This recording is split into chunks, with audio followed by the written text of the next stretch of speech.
마가복음 7장 24절에서 30절 제가 읽어드리겠습니다. 예수께서 일어나사 거기를 떠나 두로 지방으로 가서 한 집에 들어가 아무도 모르게 하시려 하나 숨길 수 없더라. 이에 더러운 귀신 들린 어린 딸을 둔 한 여자가 예수의 소문을 듣고 곧 와서 그 발 아래에 엎드리니 그 여자는 헬라인이요 수로보닉의 족속이라. 자기 딸에게서 귀신 쫓아내 주시기를 간구하거늘 예수께서 이르시되 자녀로 먼저 배불리 먹게 할지니 자녀의 떡을 취하여 개들에게 던짐이 마땅치 아니하니라. 여자가 대답하여 이르되 주여 올소이다마는 상 아래 개들도 아이들이 먹던 부스러기를 먹나이다. 예수께서 이르시되 이 말을 하였으니 돌아가라 귀신이 내 딸에게서 나갔느니라 하시매 여자가 집에 돌아가 본즉 아이가 침상에 누웠고 귀신이 나갔더라. 아멘. 우리는 살아가다 보면 바라는 것들이 생깁니다.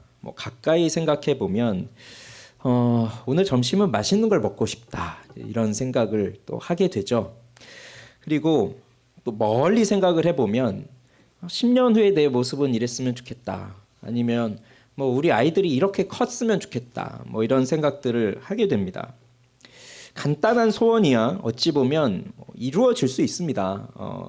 오늘 점심 맛있는 거 먹고 싶다라고 생각을 하는데 이루어질 겁니다. 오늘 점심 맛있는 걸 드릴 겁니다. 냄새가 좀 나시나요? 저는 어제부터 계속 맡아서 맛있는 거 드실 거예요. 기대하세요. 그리고 정말 간절히 바라는 것은 우리 힘으로 되지 않는 것이 많죠. 그러다 보니까 여기 우리가 이제 그리스도인이라고 전제한다면 우리는 그렇게 간절한 소원이 생기면 그걸 가지고 하나님 앞에 기도합니다.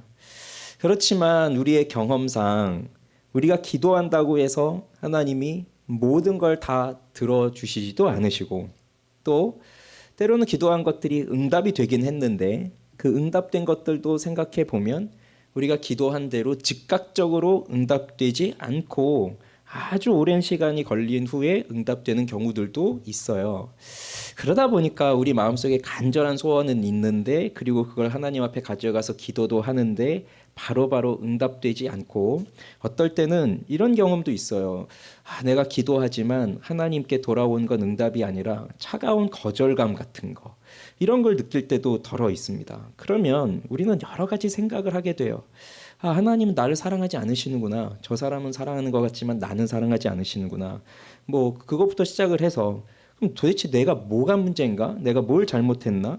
이런 생각들까지 계속해서 생각이 납니다. 그런데 이 문제를 해결하지 못하면 우리는 하나님과 바른 관계를 계속해서 이어나갈 수가 없어요. 하나님이 나를 싫어하시는구나 이런 생각을 자꾸 하게 되니까요. 오늘 읽은 본문에 보면 간절한 소원을 가지고 있는 한 여자가 등장을 하는데 이 여자 역시 마찬가지예요. 간절한 소원을 가지고 예수님 앞에 나아왔지만 그런데 예수님이 바로 응답해 주시는 건 아니셨거든요. 어쩌면 우리가 느꼈을 만한 차가운 거절감 이런 것보다 더 심한 거절감을 예수님으로부터 받았습니다. 이 여자는 다른 거 바라는 게 없어요. 딸이 귀신에 들렸고 그 딸이 나을 수만 있다면 무엇이든지 다 할 수 있을 그런 각오를 가지고 있었을 엄마였죠. 자, 이 엄마에게, 이 여자에게 좋은 소식이 들려왔는데 바로 예수님에 대한 소식이었습니다. 그러면 이 여자에게 어떠한 일이 일어나게 됐는지 한번 살펴보도록 하겠습니다. 우리는 지난 2주간에 걸쳐서 예루살렘에서부터 바리새인들, 서기관들이 예수님께 찾아왔고 또 예수님의 사역을 둘러보다가 예수님의 제자들이 손 씻지 않은 손, 부정한 손으로 음식을 먹는 것을 보게 되어서 그것에 대해서 문제를 삼고 그것으로 예수님과 바리새인들이 논쟁하는 것을 이제 보게 되었어요. 그러면서 예수님이 하신 말씀은 뭐냐면 사람들이 정해놓은 전통을 지켜나가기 위해서 이 바리새인들이 정말 많은 노력을 해왔지만 실상은 전통을 지키기 위해서 사람들이 정해놓은 그 법들을 지키기 위해서 하나님의 말씀을 버렸다. 바리새인들이 바로 너희들이 그런 사람들이다. 그래서 너희가 바로 더러운 자들이다. 그것을 바리새인들에게 책망을 하셨죠. 자, 이런 말씀을 하신 후에 왠지 예수님은 바리새인들과 좀 거리를 두셔야 했던 것 같아요. 그리고 예수님의 사역도 절정에 치닫고 있으니 수많은 사람들이 예수님을 찾아옵니다. 그러니 예수님은 쉴 틈이 없었죠. 그래서인지 오늘 24절에 보면 예수께서 일어나 거기를 떠나셔서 두로 지방으로 가셨다고 이렇게 되어 있고, 그리고 거기 가서 한 집에 들어가 아무도 모르게 하시려고 하셨다 이렇게 되어 있어요. 두로를 가셨다고 하는데, 두로 지방으로 가셨다고 하는데 두로가 어디입니까? 우리는 성경에 여러 지명들이 나와요. 예루살렘이라든지 베들레헴이라든지 뭐 이런 곳은 하도 많이 들어서 대충 어디이겠구나 뭐 알고 있겠지만, 그런데 정말 모르는 곳이 많아요. 두로가 어디일까요? 자, 두로는 이스라엘 땅의 북쪽일까요? 이스라엘 땅의 남쪽일까요? 북쪽, 남쪽. 이스라엘 땅의 북쪽도 아니고 남쪽도 아닙니다. 왜냐? 이스라엘 땅이 아니거든요. 두로는 이스라엘 땅이 아니에요. 쉽게 말하면 외국입니다. 외국. 이스라엘 입장에서 보면. 위치상으로 보면 북쪽에 있긴 해요. 갈릴리 호수에서 북서쪽으로 쭉 올라가면 이제 두로가 있고요. 거기는 지중해 연안이에요. 페니키아라고 혹시 들어보셨을 것 같은데, 페니키아 항구 도시입니다. 그래서 여기는 유대인들, 이스라엘 사람들이 사는 이스라엘 땅이 아니라 페니키아 사람들이 사는 이방 땅이에요. 그래서 예수님이 쉽게 말하면 이런 겁니다.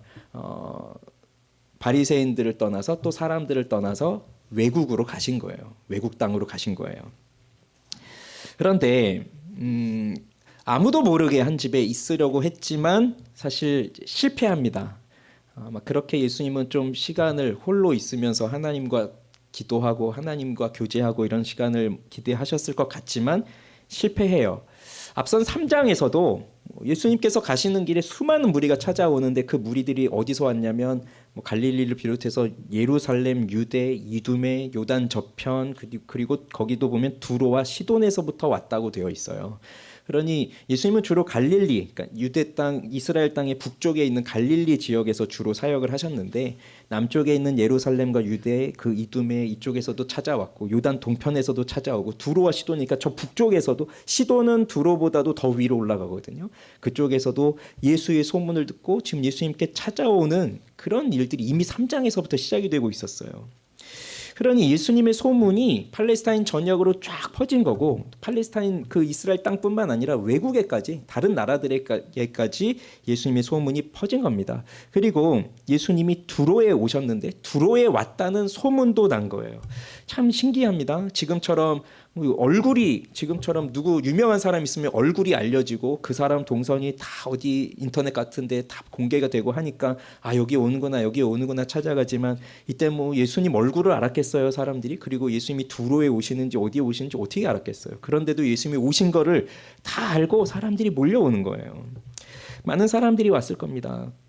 그런데 오늘 이 마가복음에서는 한 사람을 소개해주고 있어요. 한 여자를. 자, 그 여자를 어떻게 소개해주고 있냐면, 가장 먼저 소개되는 내용은 이겁니다. 25절에 더러운 귀신 들린 어린 딸을 둔 한 여자라고 소개하고 있습니다. 더러운 귀신 들린 한 여자. 여러분은 내가 성경에 기록된다면, 만약에 내가 성경에 기록된다면 나에 대해서 무엇을 소개해 주었으면 좋겠습니까? 경기도 시흥의 빗소만 교회에 있는 아주 믿음이 좋은 한 여자가 있어. 예수께 나와 엎드려. 그러면 너무 좋겠죠. 야, 나는 믿음이 좋은 사람이야. 그리고 예수님께 나와왔어. 이렇게 소개되면 참 좋겠어요. 좋을 것 같아요. 그런데 우리에게 소개되고 싶지 않은, 다른 사람들에게 알려주고 싶지 않은 그런 것들이 우리 속에 다 있지 않나요? 흑역사라고도 하죠. 그런 것들이 밝혀지는 거 싫잖아요. 아무도 모르게 내가 지은 죄 같은 거, 누가 경기도 시흥의 빗소만 교회에 누가 있는데 이러한 죄를 저질렀다, 예수에게 발각되니 이렇게 기록되는 건 원하지 않잖아요. 그런데 이 여자 입장에서도 생각해 보면 소개해 줄 것이 참 많이 있겠지만, 근데 가장 우선적으로 언급되고 있는 게 더러운 귀신 들린 어린 딸을 둔 여자라고 되어 있습니다.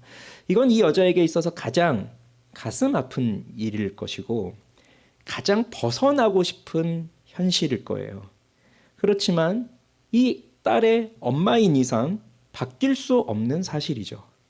참고로 더러운 귀신 들린이라고 했는데 더러운 영을 가지고 있는 어린 딸인데요. 우리가 지난 시간까지 계속 봤던 게 사람을 더럽게 하는 것에 대해서 봤었잖아요. 부정한 손, 뭐 씻지 않은 손, 그리고 그래서 사람 속에서 나오는 것이 더럽다. 무엇이 사람을 더럽히게 하느냐. 그 더러움에 대해서 계속 봤었는데 오늘 이어지는 이야기에서도 더러운 귀신 들린 딸이 나오기 때문에 자연스럽게 이 마가복음 7장을 읽어가면서 더러움의 문제, 정결함의 문제를 다시 생각해 볼 수밖에 없어요. 어린 딸을 두고 있다고 했으니 그냥 제 추정에는 그렇게 나이가 많지 않은 여자일 것 같고요. 그 다음에 이제 소개되는 것이 26절에 그 여자는 헬라인이요 수로보닉의 족속이라라고 소개를 해주고 있습니다. 헬라인이라고 하는 것은 헬라, 그리스, 그러니까 그리스 사람이고요. 그리스 사람이니까 그리스어를 썼겠죠. 헬라어를 썼겠죠. 그러니 헬라어를 사용하고 헬라 문화 속에서 사는 헬라 사람인 겁니다. 당시의 철학과 사상의 근간이 다 어디에 있나요? 헬라에 있는 거죠. 그리스에 있는 거잖아요. 그러니 그런 그리스 사상, 그리스 문화, 그리스 언어 이런 것을 사용하고 있는 여자였던 것이고 거기서 태어나서 거기서 살고 있는 그런 문화 속에서 그러니 이런 헬라어를 사용할 수 있다는 것은 당시에 그래도 교육을 받은 사람인 거예요. 예수님은 주로 아람어를 쓰셨는데 아람어는 교육을 받지 못한 하층민들이 쓰는 언어였거든요. 그러니 그런 사람에 비하면 아마 이 사람은 그래도 교육을 받은 헬라 문화권 속에 사는 그리스 사람이고 수로보니게의 족속이라고 했는데 수로보니게는 수로라는 건 수리아, 지금은 시리아라 그러죠. 수리아, 그다음에 보로게라는 것은 이제 번하게라고도 나오는데 보니게라고도 나오는데 이건 페니키아입니다. 페니키아. 그래서 수리아 지역의 페니키아 족속이라고 하는 거예요. 페니키아 족속은 아주 오래전부터 철기를 사용하면서 무역을 하면서 그 바닷가에서 지중해에서 그렇게 아주 부유하게 살던 그런 민족이거든요. 그러니까 자랑할 만한 민족인 겁니다. 그런데 유대인의 관점에서 보면 이 여자는 더러운 귀신 들린 딸을 데리고 있는 엄마예요. 그러니 늘 그 더러운 귀신 들린 딸과 접촉을 하면서 사는 사람이죠. 그리고 혈통상으로는 이방인이죠. 그러니 유대인들이 볼 때는 어떤 사람입니까? 아무리 무슨 헬라 사람이고 뭐 하더라도 이 여자는 부정한 사람이에요. 유대인들이 볼 때는 부정한 사람이에요.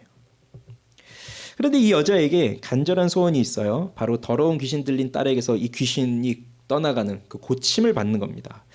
생각해 보세요. 여기 딸이 있으신 분들, 그 어린 딸을 생각해 보면 그 딸이 얼마나 예쁩니까? 그런데 그 딸이 귀신에 들렸다고 생각해 보세요. 귀신에 들려서 정신적 고통을 당하는 거예요. 그래서 이 정신적 고통으로 인해서 사람답지 않은 삶을 살고 괴로워하고 그것 때문에 사람들에게 손가락질 당하고 사람들에게 피해를 주고 뭐 이런 모습이 내 딸이 지금 어린 내 딸이 그런 상황에 있다라고 한다면 분명히 그 귀신에 들려서 정신적인 고통 그것으로 인한 육체적 고통은 그 딸아이가 겪는 것이지만 그런데 엄마인 이 여자도 그 딸이 겪는 것보다 아니 그것보다 더 이상으로 더 큰 고통을 받을 겁니다. 그게 엄마 아닙니까?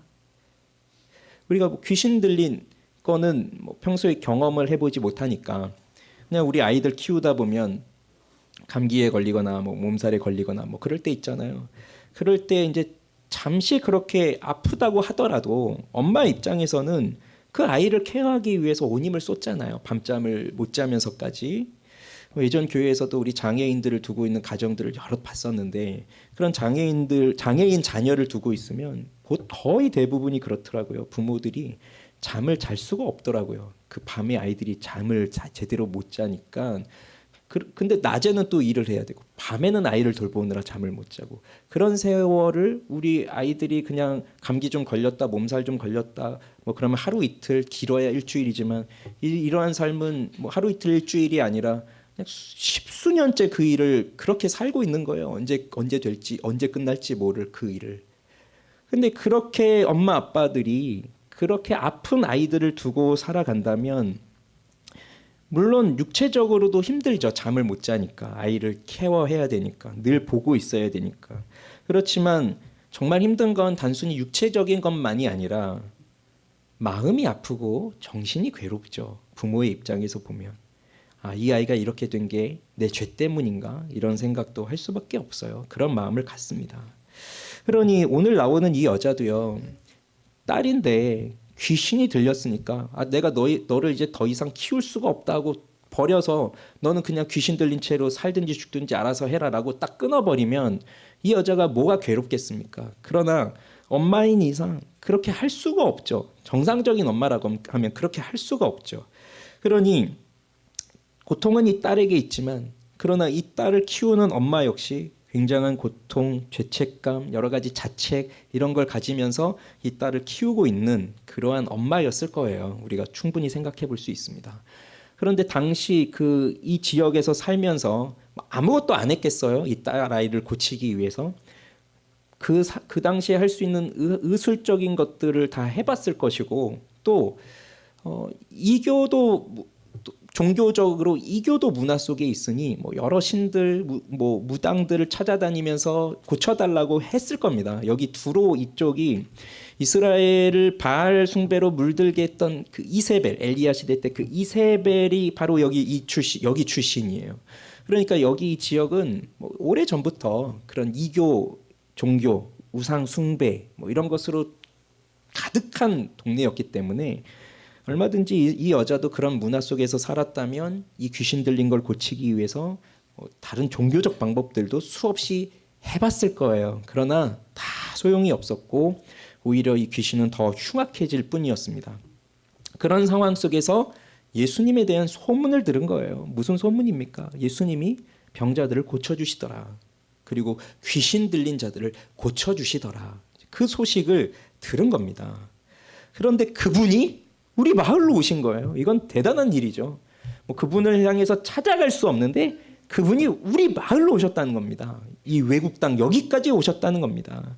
이건 이 여자 입장에서 생각하면 나를 위한 기회죠. 우리 딸을 위한 기회죠. 물론 예수님이 아무도 만나지 않으려고 아무도 모르게 어느 집에 들어가셨다 하더라도 그 예수님을 배려하면서 예수님은 여기 우리를 고쳐주시러 온 게 아니라 쉬러 오셨나 봐. 그럼 오늘은 못 가겠구나. 다음번 1년 후를 기다려야 될까? 그런 게 아니라 그런 거 배려할 틈이 없어요. 마지막 지푸라기라도 잡는 심정으로 예수님 앞에 달려가는 겁니다.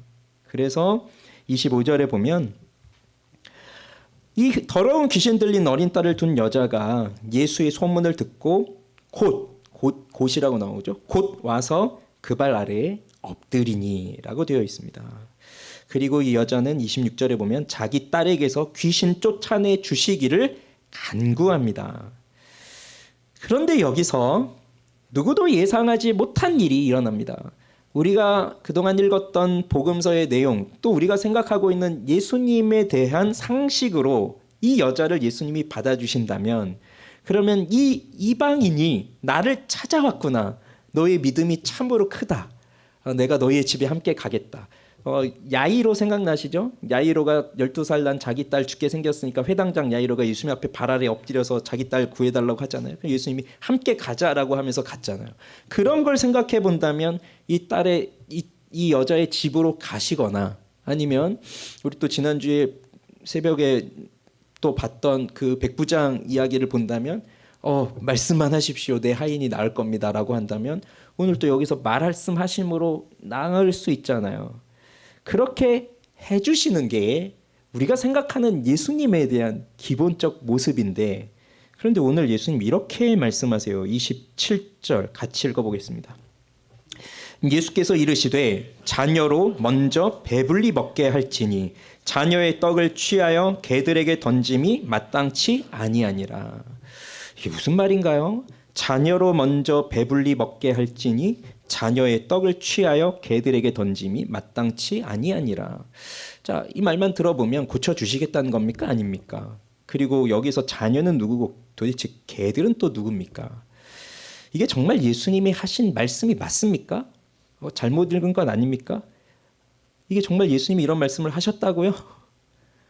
근데 예수님이 하신 말씀 맞습니다.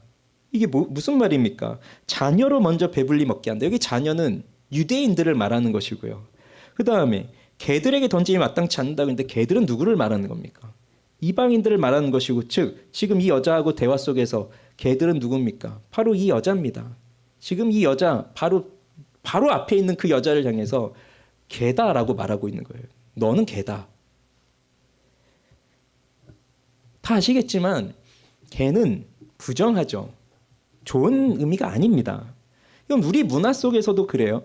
사람을 향해서 개라고 표현을 하면 엄청난 욕이 되는 거죠. 물론 지금은 좀 달라지긴 했어요. 그래서 이따 점심 드시고 어떤 분은 이렇게 말하실 수도 있습니다. 와, 개 맛있다. 이제 요즘은 개를 되게 좋은데 쓰더라고요. 게이드, 개 좋다, 뭐 이렇게. 그렇지만 원래는 그런 의미가 아니었잖아요. 게살구 그러면 정말 맛있는 살구가 아니라 뭐 맛없는 걸 게살구 뭐 이렇게 이제 개자를 붙였잖아요. 그리고 사람에게 동물 그 개를 표현한다면 이건 정말 말할 수 없는 모욕이죠. 우리 문화도 그렇지만 당시 뭐 이쪽 문화도 마찬가지예요. 개라고 지칭해서 사람한테 개다라고 말하는데 누가 좋아하겠어요. 그런데 유대인들은 이방인들을 뭐라고 여겼냐면 개로 여겼거든요. 그래서 이 개 같은 이방인들 하면서 이방인들하고 상종을 안 했어요. 그러니 예수님이 지금 하시는 말씀이 너는 개고 너는 부정하다. 그러니 너한테 줄 빵 부스러기, 너한테 줄 빵이 없다. 이제 그렇게 이제 말씀을 하시는 거거든요. 그러니 얼마나 인격 모독적인 발언입니까? 이 여자를 향해서. 그리고 또 인종을 갈랐잖아요. 유대인이고 유대인이 아니고 했으니 이건 또 민족 그 인종을 차별하시는 그런 발언처럼 보여지기도 해요. 그래서 정말 예수님이 이런 말씀을 하실 수 있는 분일까 이런 의심이 들 정도로 이렇게 이제 말씀을 하셨는데 만약에 뭐 저 같은 이제 종교인이 이런 얘기를 했다고 해보세요. 누가 신방을 하러 왔고 교회를 예배드리러 왔는데 당신은 개이기 때문에 개 같은 사람이기 때문에 우리 교회에서 받아줄 수 없습니다. 뭐 그랬다고 해보세요. 그러면 당장 뉴스에 나올 걸요. 어떤 정치인이 연설을 하다가 뭐 누가 딱 왔는데 당신 민족은 개 같은 민족이기 때문에 함께 할 수 없습니다라고 했다면 당장 뉴스에 나오고 뭐 다시는 뭐 이 정치계 또는 뭐 종교계에 발을 디디지 못하도록 뭐 엄청나게 사람들이 비난을 하고 욕을 해댈 거예요. 그럴 만한 말씀이죠 지금. 근데 예수님이 이렇게 말씀하셨어요. 우선 이거는 인종차별적 발언은 아닙니다. 예수님이 그런 목적을 가지고 하신 말씀은 아니에요. 물론 자녀들을 유대인이라고 말하고 이방인을 지금 이 여자를 개라고 말하고 있기는 하지만 그렇다고 해서 예수님이 유대인은 깨끗하고 이방인 헬라인은 부정하다 그걸 말씀하지 않으십니다. 지난주까지 봤던 것처럼 유대인들도 어떤 사람들이었느냐 정결법을 만들어서 열심히 손을 씻고 부정한 음식 먹고 나도 모르게 이방인들하고 접촉해서 부정해질까 봐 그걸 더 두려워하면서 손 씻고 그릇 씻고 하면서 그렇게 먹으면서 자신들을 정결하게 지켜가는 사람들이었다 할지라도 그렇게 하면서 나는 저 개 같은 이방인들과 다르다 늘 자기 의를 내세우고 자기 자랑을 하던 그런 사람들 그들을 향해서 사람이 더럽게 되는 것은 밖에 있는 음식이 내 속에 들어와서 더럽게 되는 게 아니라 사람 마음 속에 있는 것이 더러운 것이다 라고 말씀을 하셨으니 그렇게 정결법을 지켜나가는 유대인들 특히 바리새인들 그들 부정한 거예요. 더러운 거예요. 그리고 이방인은 어떻습니까? 이방인은 율법을 받은 적이 없죠. 그러니 이런 정결법 같은 것도 없죠. 그래서 로마서 1장에 보면 이 이방인들의 죄를 말하고 있는데 하나님의 영원한 능력과 신성이 그의 만드신 모든 만물에 알려져 있지만 이방인들은 그것을 알고도 모른 척합니다. 그러면서 하나님의 그 영원한 능력과 하나님의 영광을 썩어지지 아니할 하나님의 영광을 썩어질 사람과 동물과 새와 짐승의 모양으로 바꿔서 그런 우상들에게 숭배하고 있다고 그들의 죄를 지적하고 있어요. 그러니 유대인들은 율법을 받았지만 마음에서부터 그 법을 온전히 지키지 못하니 더럽고 이방인들은 율법 자체가 없지만 또 양심으로 또 하나님을 깨달을 수 있도록 하셨지만 그것을 거스르며 살아가니 더럽고 결국 예수님이 하시는 말씀은 둘 다 부정한 거예요. 뭐가 더 깨끗하다 그건 아니에요. 그러니 인종차별은 아니에요. 그렇지만 예수님이 오늘 여기서 하시는 말씀이 표현은 좀 다른 게 있는데 여기서 지금 개들에게 던져줌이 마땅치 않다라고 했는데 여기 개가요. 헬라어에서 보면 작은 개를 말하는 겁니다. 강아지를 말하는 거예요. 왜 우리도 개라고 했을 때 하고 강아지라고 했을 때하고 좀 다르죠. 저기 길거리 이제 돌아다니는 아주 큰 개, 그 입막음도 안 하고 줄도 없이 막 돌아다니는 개가 막 돌아다니고 있으면 우린 무섭죠. 그런데 요만한 강아지, 우리 집에서 키우는 아주 귀여운 강아지, 예, 그 강아지 이름이 뭐죠? 이름이 생각이 안 나네. 예. 호야가 누구네 집 강아지더라? 아무튼 뭐 그런 강아지들 생각하면 귀엽잖아요. 예. 근데 예수님이 여기서 말씀하신 그 단어가 큐나리온이라는 말인데 강아지예요, 강아지. 작은 개, 애완용으로 키우는 거.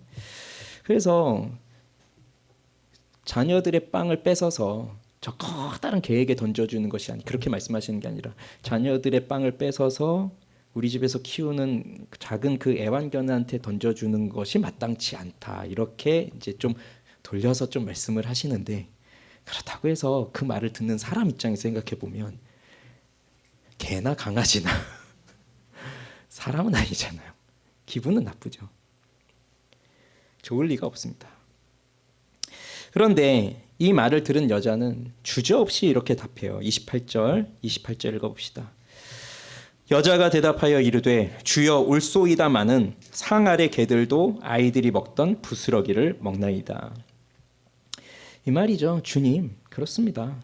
저는 맞습니다. 저 개입니다. 그러나 상 아래에 있는 개들도 자녀들이 흘리는 부스러기를 먹습니다. 그러니까 그 집에서 키우는 애완견 강아지라고 하더라도 결국 그 집 아이들이 먹으면서 흘리는 부스러기를 주워 먹으면서 산다는 거죠. 그러니 이 여자는 예수님이 하시는 그 말에 인정하는 거예요. 맞습니다. 제가 강아지 맞습니다. 그래도 강아지도 자녀들이 흘리는 부스러기를 얻어 먹습니다. 그러니 제 딸을 살려주십시오. 그 고백을 하는 거예요. 이건 엄마로서 딸을 살리기 위해서 무슨 일이라도 하겠다. 그러니 내가 개가 되더라도 이 굴욕이 있더라도 잠시 내가 이거 참고 속으로는 나 개 아니야 라고 하지만 그냥 예수님한테 좋게 보이려고 저 개 맞아요. 개 맞아요. 그러니 제발 좀 살려주세요. 그런 표현이 아니에요. 이건 예수님을 향한 절대 의존의 믿음을 가지고 하는 고백이에요. 진정한 고백인 거예요. 그러자 예수님이 이 말을 하였으니 돌아가라. 귀신이 내 딸에게서 나갔느니라 라고 말씀을 하시면서 딸을 고쳐주세요. 그리고 마태복음, 이제 동일한 사건이 기록된 마태복음 15장에 보면 이 여인의 믿음이 크다고 인정을 하셨습니다. 그 여인의 믿음이 크다고. 그리고 여자가 집에 돌아가 보니 아이가 침상에 누워있는데 정말 귀신이 떠나가고 온전해진 거예요. 나은 거예요. 고쳐주셨어요.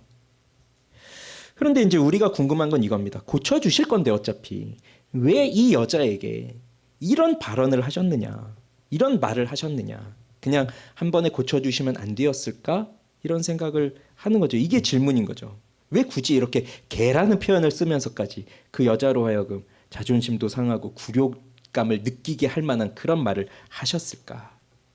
그것은 이 여자에게 정말로 필요한 것이 무엇인지를 예수님은 알고 계셨기 때문이에요. 이게 굉장히 중요합니다. 이 여자에게 정말로 필요한 게 무엇인지를 알고 계셨기 때문에 이렇게 말씀하신 거예요. 그냥 왔으니까 그래 잘 왔다. 내가 너 딸 고쳐주겠다. 돌아가라. 평안히 가라. 그냥 이렇게 하고만 끝났으면 이 여자의 본질적 문제는 고침을 받지 못하는 거예요. 예수님은 이 여자에게 정말 필요한 것이 무엇인지를 알기 때문에 27절에 있는 말씀처럼 하신 거예요. 자녀로 먼저 배불리 먹게 하고 자녀의 떡을 취하여 개들에게 던짐이 마땅치 아니하다.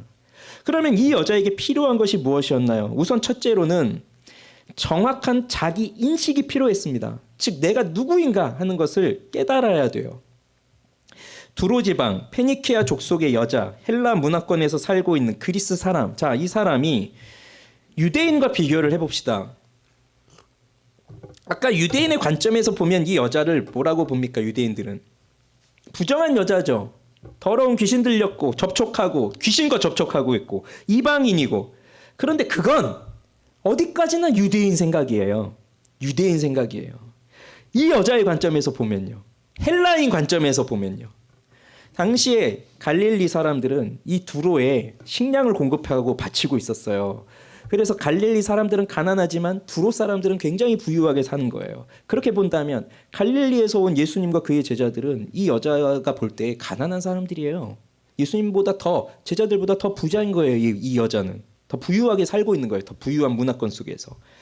그리고 성경에서는 우리 유대인 이방인을 성경에서 나누면서 자꾸 우리는 이제 이 유대인 쪽으로 자꾸 이렇게 마음이 쏠리니까 유대인이 굉장히 위대해 보이고 이방인은 아주 문제가 있는 것처럼 보이고 하지만, 그런데 당시 헬라인들이 유대인들을 보면서 그렇게 생각했을까요? 당시 그리스 사람들이, 로마 사람들이 이 유대인을 보면서 야, 우리도 저 유대인을 본받고 싶어. 나도 저 아브라함의 자손이 되고 싶어. 그렇게 생각을 했겠어요? 아닙니다. 이 유대인은 그들이 볼 때는 나라도 없고 힘도 없는 아주 능력 없는 보잘것없는 그냥 작은 민족이에요. 볼 것도 없어요. 생각할 것도 없어요. 그러니 헬라인들은 아주 지혜롭다고 생각하지만 헬라인들이 생각할 때 유대인들은 미련한 사람들이거든요. 아니, 생각조차도 안 할 겁니다. 저 유대인이 뭔데. 그러니 이 여자도요. 여기서 이 헬라 문화권 속에서 살고 있는 이 여자는 사실 유대인들을 그렇게 생각도 안 할 거고, 유대인들이 자기를 그렇게 부정하다 생각해도 그런 거 전혀 기분 나쁠 일도 없을 거예요. 그러나 이 여자가요, 마치 만약에 자기 딸이 건강하게 그냥 어느 평범한 사람들처럼 살았다면, 그럼 갈릴리에서부터 그런 소식이 막 들려오잖아요. 예수님이 병자들을 고쳤더라, 귀신 들린 자를 고쳤더라. 그런 소문을 들어도 그냥 그런가 보다 하고 지나갈 거지. 야, 내가 꼭 그분을 만나봐야지. 그런 생각 안 할 겁니다. 그렇지만 이 여자의 인생은 딸이 귀신에 들림으로 인하여서 하루아침에 바뀌어진 인생을 살게 됐어요. 완전히 다른 인생을 살게 됐습니다. 아까도 말씀드린 것처럼 귀신 들린 건 딸이지만 사실 엄마는 더 큰 고통을 당하는 거예요. 그게 엄마들이라면 다 이해하실 거예요. 이게 무슨 말인지. 그런데 고통이라고 하는 것은 우리에게 유익한 점도 있죠. 그게 매우 힘들고 괴롭지만 유익한 것도 있어요. 고통이 오면 우리는 우리 스스로를 돌아보게 됩니다. 왜 이런 고통이 왔을까? 왜 나의 인생에 이런 일이 닥쳤을까?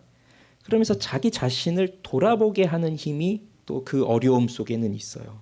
고통이 없다면 우리는 우리 자신을 성찰하지 못할 거예요. 그냥 살아갈 거예요. 좋으니까 좋은 대로 살아갈 거예요. 즐기면서. 그렇지만 뭔가 딱 문제가 생기면 그 자리에 멈춰서 왜 이게 왔을까? 왜 이런 일이 생겼을까? 나는 그럼 어떻게 해야 될 것인가? 이것을 생각하게 될 거예요. 그게 사람이 다른 동물들하고 다른 점이죠. 그렇지만 고통으로 인해서 뒤를 돌아보고 고난으로 인해서 내 삶을 돌아보지만 거기에는 또 한계가 있어요. 이 고통이 온 원인에 대해서, 그리고 이 고통이 주는 의미에 대해서, 그리고 이 고통에서 벗어날 수 있는 방법에 대해서 계속해서 생각은 해보지만 온전히 알 수는 없어요. 그러니 이 여자도 딸이 귀신 들렸는데 왜 귀신이 들렸을까? 이 귀신은 도대체 어디서 온 것일까? 이 귀신을 쫓아내기 위해서는 어떻게 해야 될 것인가? 엄마로서 나는 어떻게 해야 될 것인가? 이걸 왜 생각을 안 했겠습니까? 수없이 생각을 했겠죠. 그러나 온전히 알지를 못하면 돌아보지만 오히려 잘못된 방식으로 자기를 돌아볼 수도 있으면서 잘못된 방향으로 자신을 내몰 수도 있어요. 그렇기 때문에 이런 상황 속에서 정말로 필요한 것, 정확히 자기 자신이 어떠한 사람인지를 보기 위해서는 그리스도 예수를 만나는 것이 필요한 겁니다. 사마리아 여자 생각나지 않습니까? 그 남편을 5이나 두었었던 그 여자, 근데 지금 있는 남자는 또 남편이 아니다라고 했었던 그 여자. 그러니 이 여자도요, 얼마나 인생이 고달팠으면 그렇게 남자들을 떠나지 못하고 또 다른 남자를 찾아서 살고 있고, 또 사람들과 마주치기 싫어서 아무도 물 들어오지 않는 그 뜨거운 낮에 물을 들어오고 그러면서 살아야 했을까요? 이 여자가 자기 인생에 대해서 얼마나 많이 생각을 했을까요? 했을 거예요. 내 팔자는 왜 이럴까? 왜 나는 이렇게 살고 있을까? 난 어떻게 해야 또 행복하게 살 수 있을까? 그렇게 생각을 하지만 생각한 결과는 뭐냐면 또 다른 남자를 찾는 거였어요. 이게 그 한계인 거예요. 거기서 벗어날 수가 없어요. 그러나 이 여자가 예수님을 만나고 나니까 삶이 완전히 바뀌어지죠. 왜? 내가 누구인지를 알게 되니까. 이 여자의 인생도 마찬가지입니다.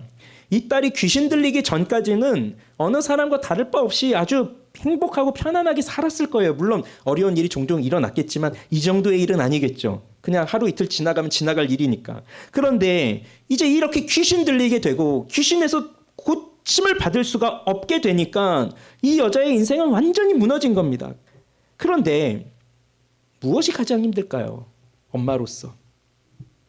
아마 다른 사람들이 보는 시선이 아닐까 싶어요. 그 집 애가 감기가 좀 걸렸대.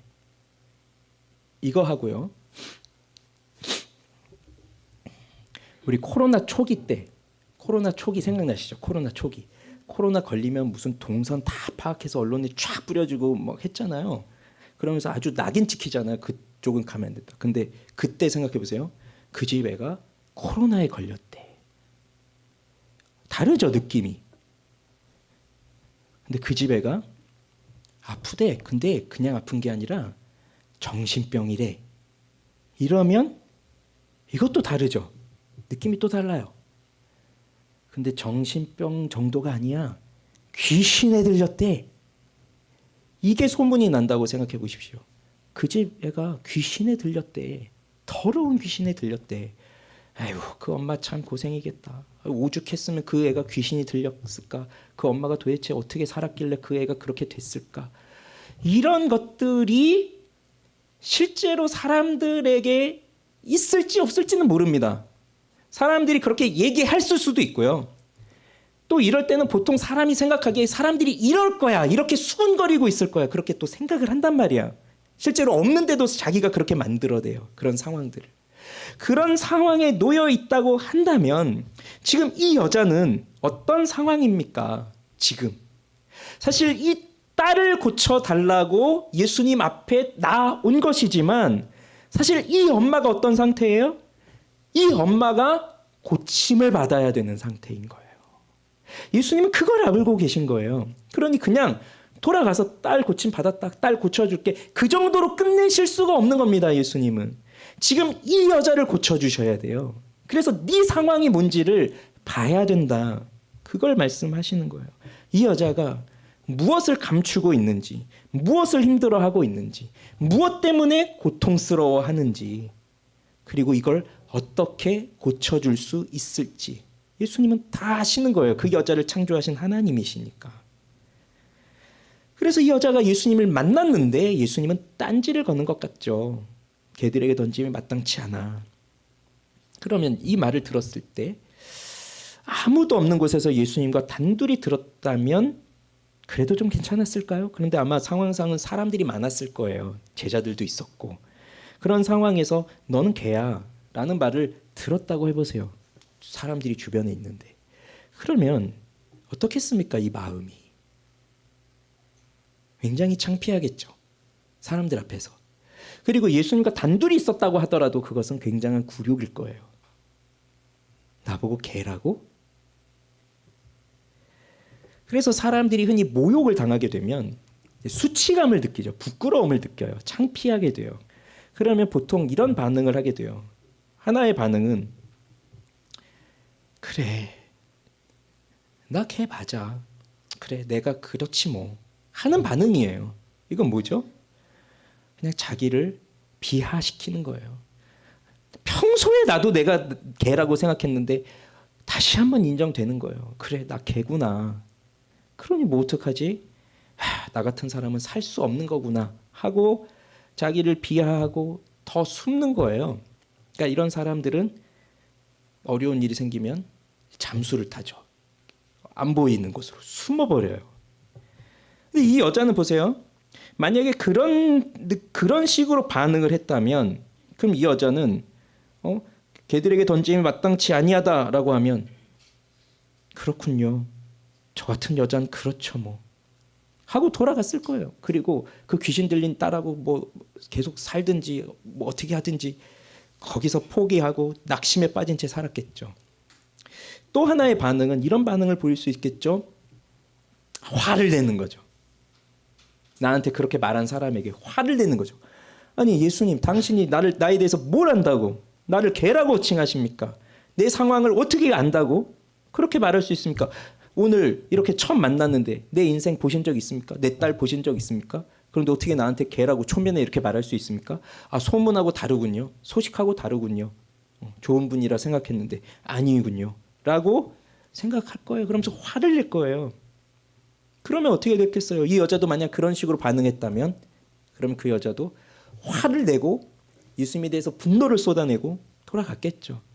그럼 딸도 자신도 아무 일도 일어나지 않았겠죠. 그런데 세 번째 반응은 이런 것이 있는 거예요. 그래요. 맞습니다. 맞습니다. 근데 이건 첫 번째하고 비슷하긴 한데 다른 게 뭐냐면 첫 번째는 자기 자신을 비하시키는 인정이라고 한다면 이것은 그냥 현실을 받아들이는 거예요. 그래요. 예수님 저는 개가 많습니다. 인정합니다. 그렇지만 그렇기 때문에 나는 변해야 됩니다. 라고 하는 그 현실을 받아들이는 거예요. 우리가 간절한 소원이 있고 그 간절한 소원을 가지고 우리 하나님 앞에 기도했는데 마치 이런 반응을 보여주셨다고 해보세요. 하나님께서 너 개야. 너한테 던져줄 빵은 없어. 라고 한다면 우리는 어떻게 반응할 겁니까? 아니 세상도 나를 미워하고 사람들도 나를 미워하고 저 친구들도 다 나를 미워해서 버렸는데 하나님조차도 나를 받아주지 않으시는군요. 라고 생각하면서 그럴 줄 알았어요. 저는 어차피 아무에게도 사랑받을 수 없는 사람이에요. 저 같은 인간은 그렇죠 뭐. 전 그냥 나가서 죽어야죠. 이런 생각을 하겠습니까? 아니면 아니 하나님 어째서 그럴 수 있습니까? 저 사람한테는 저렇게 잘해주면서 나한테는 왜 이러십니까? 하면서 하나님한테 화를 내고 분노를 쏟아낼 겁니까? 원망을 쏟아낼 겁니까? 우리는 현실을 인정하는 것에서부터 시작돼야 돼요. 그렇습니다 주님. 맞아요. 저 개 맞아요. 맞아요. 저도 압니다. 그렇지만 그 개도 주인의 상에서 떨어지는 부스러기를 먹으면서 사는 거 아닙니까? 그러니 저를 주님이 살려주지 않으시면 누가 살려주시겠습니까? 그 인식이 생기는 거예요. 거기부터 시작이 되는 거예요. 그것에서부터. 그러니 결국 믿음은 자기 자존심을 버릴 때 생기는 거예요. 자기 자존심을 버릴 때. 그래서 나는 아무것도 아닙니다. 이 자기 인식이 일어나야 되죠. 바리새인들의 문제가 무엇이었나요? 바리새인들의 문제? 외식함이었죠. 위선이었죠. 그게 바로 가면을 쓴 채 살아가는 것이라고 했잖아요. 그들이 왜 가면을 씁니까? 보여주고 싶지 않은 게 있으니까 감추는 거예요. 숨기는 거예요. 뭘 감춥니까? 아마 악한 마음 속에서 있었던 악한 마음들이 겉으로 나오는 그 행동들을 사람들에게 보여주고 싶어 하지 않았을 거예요. 그러니 은밀하게 죄를 짓는 것이고 그뿐만 아니라 또 이런 것도 있는 거예요. 아마 이것이 더 클 거예요. 바로 내가 가지고 있는 약점. 바리새인들은 사람들에게 존경받고 높임받으면서 박수받으면서 그렇게 살아가던 사람들이에요. 근데 내가 이렇게 약하다는 것이 저들이 알면, 내가 이렇게 게으르다는 것을 저들이 알면, 내가 이렇게 사실 위선적으로 기도하고 있다는 것을 저들이 알면, 내가 하나님의 법을 다 알고는 있지만 하나님을 내가 사랑하고 있지 않다는 걸 저들이 알면 이런 것들을 들키고 싶지 않은 거예요. 그래서 그걸 감추는 거죠. 그러면서 계속해서 감추는 거예요. 그들의 행위로 계속해서 감추는 거예요. 그러면 그렇게 감추면 감출수록 예수님 앞에 나아올 수가 없죠. 그러니 우리도 마찬가지예요. 지금 우리에게 주어져 있는 많은 일들이 있고 또 하나님께서 정말 이루어 주셨으면 좋겠다라고 하는 간절한 소원들이 있지만 하나님이 단번에 그것을 이루어 주지 않으실 때에 오히려 이런 말씀을 주실 때 너에게 던져줄 빵은 없어 라고 하실 때 우리는 뭐라고 해야 되겠습니까? 그냥 나에게 아무 일도 없는 것처럼 감춘 채로 나아가야 되겠어요? 나에게 지금 이런 상처가 있다는 것, 내 과거에 이런 상처가 있다는 것, 지금 내가 이런 문제로 어려움이 있다는 것, 내가 지금 돈 문제로 어렵다는 것, 내가 지금 부부 사이에 문제가 있다는 것, 지금 내가 이렇게 신앙적으로 미끄러져 있다는 것, 지금 내 자녀에 이런 문제가 있다는 것, 뭐 등등으로 해서 정말 사람들에게 보여주고 싶지 않은 수많은 문제들이 내 안에 있는데 그걸 계속해서 감추고 있다고 해서 이 문제가 해결이 될까요? 우리는 이 문제를 왜 감추냐면 이게 드러나면 결국 사람들에게 버림을 받을까 봐 두려운 거예요. 그러니 사람들과 계속해서 관계를 갖고 싶고 이 공동체에 들어와 있고 싶고 한데 이게 드러나면 이게 발각되면 버림을 받을 것 같은 두려움이 있는 거예요. 그리고 실제로 그런 경험을 또 해본 거예요. 공동체 속에서. 교회가 아니라 다른 사회 공동체 아니면 심지어 교회 속에서도 그런 일이 일어날 수 있죠. 그런 이걸 자꾸 감춰요. 숨겨요. 그러나 예수님이 자녀의 떡을 취하여 개들에게 던짐이 마땅치 아니하다라고 이 여자에게 말씀하시는 이유는 뭐냐면 그래 너는 개다. 이거 분명히 예수님 말씀이에요. 너 개야. 이렇게 말씀하신 거예요. 예수님이. 그러니 감추지 말아라. 그 말이에요. 이해되십니까? 너 개야. 이거 예수님이 직접 진짜 말씀하신 거예요. 너 개야. 그러니 감출 필요가 없어. 네가 감춘다고 개가 사람이 되는 거 아니야. 감출 것 없어. 그럼 예수님이 정말 말씀하고 싶은 건 뭐예요? 너 개지, 너 개야. 넌 부정해. 그렇지만 난 널 사랑해. 그거예요. 다른 사람들은 버릴지라도 난 널 버리지 않아. 그래도 나는 너를 사랑해.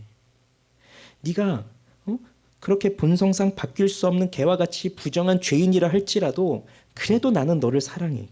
그러니 너 스스로 뭔가를 해보려고 자꾸 바꾸려고 감추고 그럴 필요가 없단다. 그냥 있는 모습 그대로 나와라. 난 너를 사랑한다. 그걸 지금 가르쳐 주고 계신 거예요. 그러니 내가 높아져 있는 상태에서는 걔들에게 던짐이 마땅치 않아라고 하면 자존심이 상하고 어떻게 나를 이렇게 대할 수가 있죠? 라고 하면서 화를 내면서 예수님 앞에 갈 수가 없는 거예요. 그러니 내가 높아져 있는 상태에서는 예수님 앞에 가서 엎드릴 수가 없어요.